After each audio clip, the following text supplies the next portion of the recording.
All right, Nico. Hey, Josh. State your name for the camera and your grade and random stuff about yourself. Hi, I'm Nico Lonergan. I'm 18. I'm a senior here at Independence High School, and I'm an avid rock music listener and music appreciator. That's so awesome, Nico. I figured like that, right? I'm so glad to have you on here today, Nico. Well, I guess we'll just jump right into some questions here. For our first question, how would you describe the impact of rock and roll on your life? Well, rock and roll has been in my life since really the beginning. I've never gone through a stage in my life where I've not listened to rock music. So, it's one of the more vital roles in my life. You know, when you're going through something, and there's always a rock song for you. There's always. You have years and years and years of rock music, so there's always something for you. It's like a shoulder to cry on rock music. You know, you ever need somebody there for you, and sometimes you can't always have a person, and you have music. I also think it's made me unique. In my lifetime, honestly, rock music hasn't been like the main style of music that everybody listens to. Rap and like R&B and just kind of pop music taken over, especially in the last 10 years. So I think me being such an avid rock music listener just kind of makes me a unique person. I'm a little different. Built different, yeah. Built different, So, how did rock really enter your life, Nico? Actually, funny story. There's my dad used to have a camcorder, and there's a video of me. Probably, I don't know, maybe like within the first day of me being born. I'm still at the hospital, and my mom's like holding me, and he turns on his cassette player, and it's "You Give Love a Bad Name" by Bon Jovi. And that ended up being, that was my favorite song. From that point on, obviously you can't have a favorite song when you're 0, but that was my favorite song up until I was like 12. I would like lip sync it and stuff all the time. So, I guess that's like officially when it entered my life for the first time, but every day of my life, I probably listen to rock music. My dad, that's what he raised me and my brother on. He let my sisters, get into country and get into like pop and stuff, but me and my brother, we were raised on rock and roll. All decades, 60s rock, 70s rock, 80s rock, 90s, it's all different. And that's what I grew up on. Sweet. Deep question here. What do you think society would look like without rock music? I just feel like it'd be a lot more uniform. Like, especially if you look at like the 80s or like when Kiss was big in the 70s, rock was a way for people to defy. That's why rock was made in the first place. Like Rebel Without a Cause. I don't know if you know that movie by James Dean. It gave people the teens a sense of identity. Oh, like we're not alone, we're not alone. And right after that movie in the late 50s, early 60s, that's when rock really kind of came to fruition and started becoming a thing. And it's just a way for teenagers to rebel. It makes you different than your parents. It makes you different than other people. And I think it adds a whole new flavor to humanity. So I just feel like without rock and roll music, people would be a lot more boring. I don't know if I want to be here if there's no rock music. Amen. Moving back to you, what is your favorite genre of rock and roll and why? It's different every day. If it's like sunny and 70s outside, I just want to listen to some 70s rock. That's pretty much what it was made for, right? Lately, I've just 80s rock. 80s rock, I don't know. I think because 80s rock is what my dad was always into the most. When I started venturing into 70s rock and 60s rock, that was more on my own. So I'd say, I guess I have to say 80s rock music, because 80s ballads, if you want to get really specific, because me and my dad have always had this really nice just bonding moments over 80s music, 80s rock in general, but really just if you want to fine tune it, 80s rock like love ballads, like REO Speedwagon type stuff, Chicago, like we've always had great like bonding moments. So I would probably have to say 80s rock love ballads, as basic as that is. You valid. Hard question here.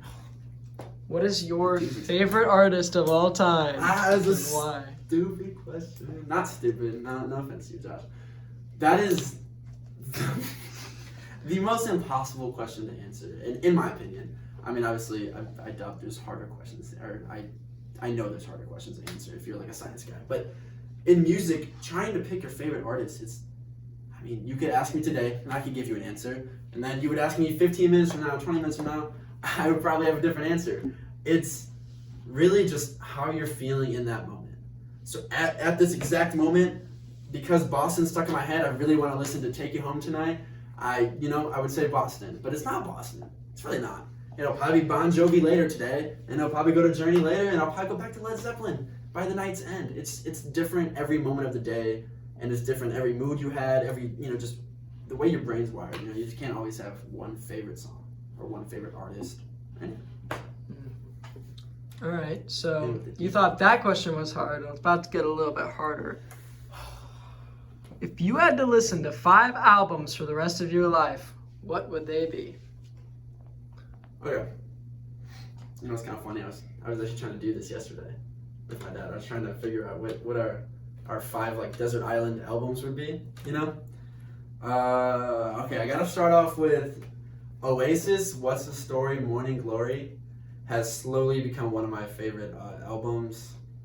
I know most people know it because Wonderwall is on it, or maybe Champagne Supernova.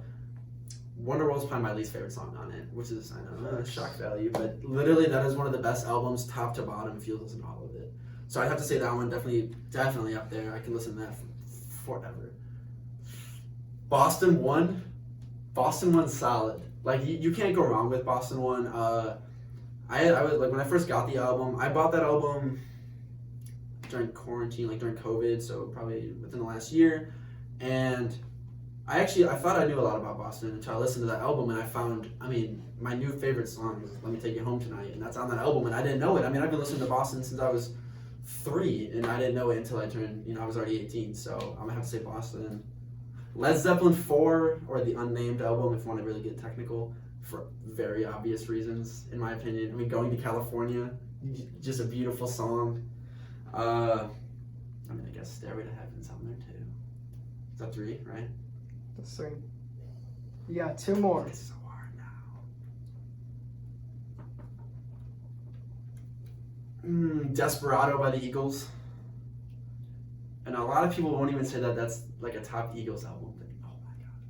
If you like early Eagles when they're a little bit more country than they are rock, and it's just beautiful. Beautiful, beautiful album. So that's 4. Ooh. The 5th album, that's a hard one. Okay. Don't forget about your live albums. Oh.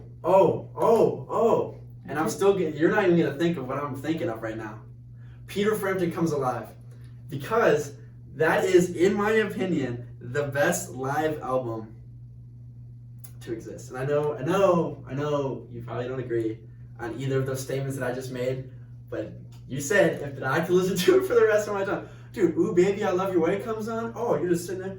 Ooh baby I love your way. Like, it just doesn't go wrong. It just hits every time. So yeah, I'd have to say Peter Frampton Comes Alive because it's such a good album. But there's 100 more. And again, like I said earlier, you ask me tomorrow. Probably gonna be different because I'm gonna go home and listen to all the albums that I didn't just name and go, crap, I should have named them. So that's my 5 for this moment. All right, so if you could relive the experience of listening to a song for the first time, which song would you choose?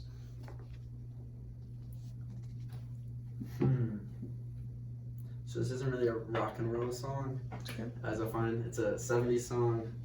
Fire and Rain by James Taylor. The first moment I ever heard that, it's very sad circumstances. My friend had passed away over the summer, and I had just gone back. I had just gone to his funeral, and I came home and I sat there and I didn't know what to do. I sat there just alone. I was by myself, and so I did what I always do, and I turned to music. I flipped through my records. Which one's gonna fit? Which one's gonna fit? Which one's gonna fit? I can't just put on some decent record right now. I need something that's gonna actually be there and feel supportive to me. And I saw James Taylor, and I go, I love James Taylor.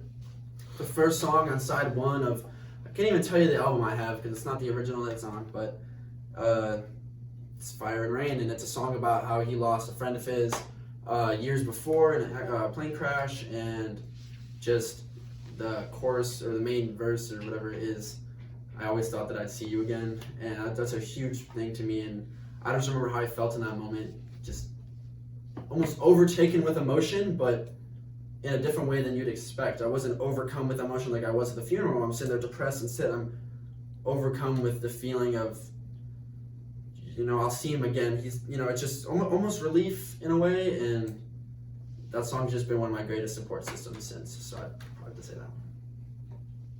Good song. It's a great song. Okay, so this is a hard question too. Who do you think is the most, from the golden era of rock, who do you think was the most influential artist on today's rock? On today's rock? Yeah. Okay, well, I'm just going to first start by, in general, if you ever listen to the Beatles, you can actually see that they almost started like every rock genre they came to follow. Like Helter Skelter started kind of like a little bit of punk, and then you got into like Sex Pistols and stuff after that, but obviously punk was already around, but it kind of brought it to the forefront a little bit. But I'm not going to agree with that. I would say modern rock. So if you look at the bands that are pop, like, oh my god, if you look at Greta Van Fleet, I mean, that's Led Zeppelin. It's just a Led Zeppelin. It's like Led Zeppelin, Heart, and it's like Led Zeppelin and Heart. You know Heart, the girl band? Yeah. Oh my god, I mean, you mix them together and you get, especially, I mean, they have like their slower songs, just like how Led Zeppelin had their folkier songs. They sound even more like Led Zeppelin, but like Safari song, Highway Tune, I mean, that's Led Zeppelin. I think you look at a lot of bands and you'll see that they have a connection to Led Zeppelin. I think, a lot of them will say Pixies. Pixies is a band a lot of people don't know, but I mean, you listen to most grunge bands from the 90s and they were usually like, oh yeah, the Pixies, because the Pixies were different. The Pixies dared to defy what was popular in the 80s. I mean, they didn't even go along with alternative music at the time. Obviously, alternative music during the 80s was like your Euro Invasion people, your Depeche Modes, OMD, Thompson Twins, stuff like that. And you get a whole different sound out of the Pixies. And I think that cultivates in the new sound that you have now, because you hear bands like the Rex, you hear bands like, well, Missy O is a little bit older than a few years ago, but bands like that who perform rock now, they're different. They go against the grain. They're not trying to, fit in or be like anybody else. They even go against alternative music. I mean, some of them are just, one day they'll have a heavy rock song and the next day they'll have some depressing song about suicide or whatever. You know how rock music is. They think they're so edgy and stuff. So I don't know. I think the Pixies and Led Zeppelin are two very big impactors on modern rock music. Sweet. That was unexpected, but I know. Good answer. I love the Pixies, man. So, what's like one or like a few underrated B-type songs that you think people should listen to? Okay, I always start with this. Like I said earlier, just listen to the whole album of What's the Story, Morning Glory. My favorites, if I have to recommend any, probably Cast No Shadow, Some Might Say, and Roll With It. Those are my three favorite. They have another one on that album actually. It's called Hello, and it starts with the Wonderwall acoustic riff in the beginning, like the chords. And it's the first song in the album, so people think that's Wonderwall coming on, right? Because that's like their sellout song. And then it stops. It does and then it goes into like heavy rock, and it's awesome. So I recommend that song too. It's called Hello. Love Is on the Way by Saigon Kick. A lot of people don't know that. It's 80s rock. Oh my god. I say underrated. This is not an underrated song. High Enough by Damn Yankees is not underrated, but if you ask any person nowadays if they know that song, kind of doubt that they're going to know it, unless their parents raised them, right? That's what I'm going to say. Anything by the Pixies. Dire Maker by Led Zeppelin. The Rain by Led Zeppelin. Fool in the Rain by Led Zeppelin. A lot of these are popular, but a lot of these are just not popular in today's society. Even people who go, oh, I love Led Zeppelin. You know what they know? They know Stairway. And if you know Stairway, just like in Wayne's World, you cannot play Stairway here. Amen. Couldn't have said it better myself. All right, where do you think you would be today without the impact that rock and roll has had on your life? Well, I don't think I would be nearly the person I am today. I think that a lot of things that have gone on in my life would have affected me in greater ways, because music is always what I've been able to turn to, and well, really the only music I listen to is just different variations of rock music, you know? So I think without that rock in my life, I don't know. Who knows if I'm even here? But I also think that the me that you see, I should say, not that you me see, the me that you see would just be a lot different. Like I said earlier, just it's a way for you to be unique. It's a way for you to have your own taste, your own sense of style. I mean, right now I'm just wearing a baseball jersey, but like you wear your band shirts. You know, I got Green Day shirts, Zeppelin shirts, Van Halen shirts. Like you just can't go wrong. I mean, yeah, I've got the Frankenstein shirt. I love that shirt, right? Like, I just think it's a way of giving me a sense of identity throughout my life. It's been a great way for me to find a lot of friends, like you, Josh. You know, we bonded over guitars. Yeah. So you know, I think it's made me a lot cooler of a person. So I think without rock music, I don't know, I might be a little nerdy, or I might have gone into rap, and I'm maybe one of those wannabe kids who I make fun of a lot. So yeah. Probably best that rock and roll is in your life. Yeah, right? I agree. Well, there's two. Thank you so much for being on here, Nico. It's been a fantastic time. It's been wonderful. Interviewing you. Party on, Nico. Party on, Josh.